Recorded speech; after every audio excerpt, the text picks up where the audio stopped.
Decoding phone screen repairs, costs and timelines. Hello, everyone. Today, we're discussing a common issue that many phone users face, a bleeding phone screen. This problem can be particularly frustrating, but don't worry, it's usually fixable.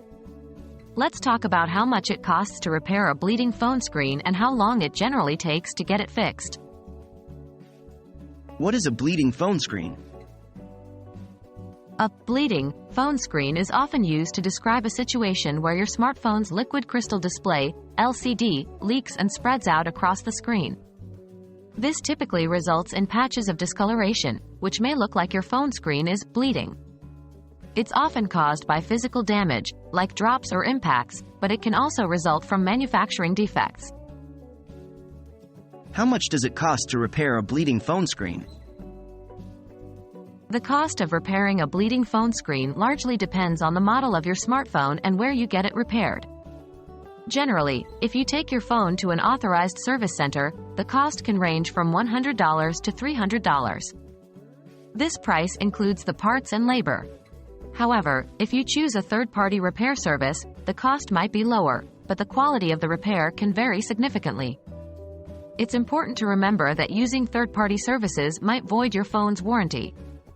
The bottom line is that the cost of repair is highly dependent on your phone model and the place of repair. How long does it take to repair a bleeding phone screen?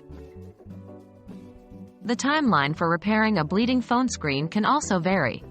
In most authorized service centers, a standard screen repair may take between 1 to 5 business days, depending on the availability of replacement parts and the queue of repairs. In a third-party repair service, they might offer quicker turnaround times, potentially fixing your phone on the same day. However, these fast services might come at an additional cost, and as mentioned, the quality of repair may not be as good as authorized centers. Having a bleeding phone screen can be a real inconvenience, but it's not the end of your phone's life. Repair prices and times can vary greatly, so it's always best to research your specific phone model and compare service centers. Remember to consider both the cost and the time it will take for the repair, as well as the potential impact on your phone's warranty. We hope this video has been informative and helps you make an informed decision about repairing your bleeding phone screen. Thanks for watching.